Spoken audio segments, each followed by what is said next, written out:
guys, this is the part 4 and so guys, I'm gonna Medyo minor yung decision kasi sabi ng judges, ba't ko ba pinapakailaman?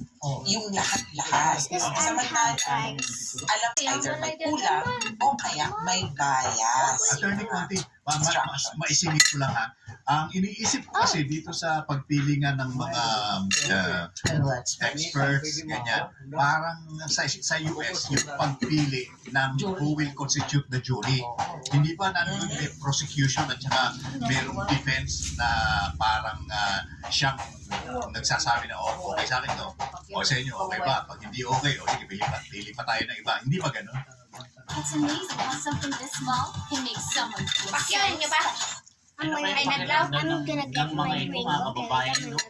Isang presidente, di ba? So guys, I got it. May comment. I think guys, I wanna Ginamitan lang ito ng mga, alam niyo na, mga bangagista na namamalakot ngayon, pinagtulungan nila na pag hindi daw kumino itong mga bangaglo ng alista, tuloy-tuloy gagawin na masira ito.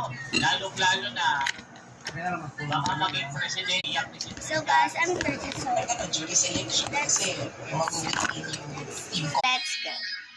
Diba mga kababayan, kaya itong si Conti, mga kababayan, malapit na po itong makarma din. Oh my god, it's not. Pag-iinitan din ng Amerika ito, sa totoo lang.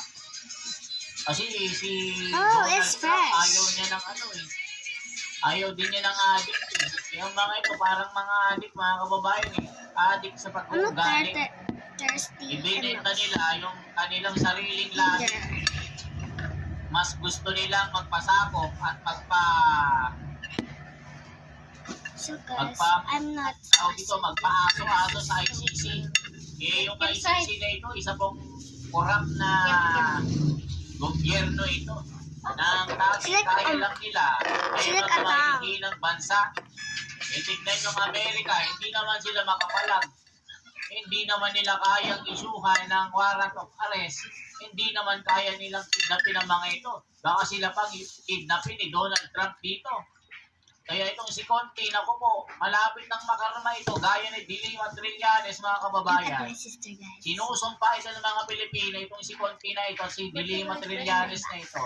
E di nakita nyo, kahit puro leader si Trillanes, hindi manalo. Kahit kagawad po na number 15, hindi na kaya mabuti. E tignan nyo naman ang pangarap ni Trillanes. Gusto daw niyang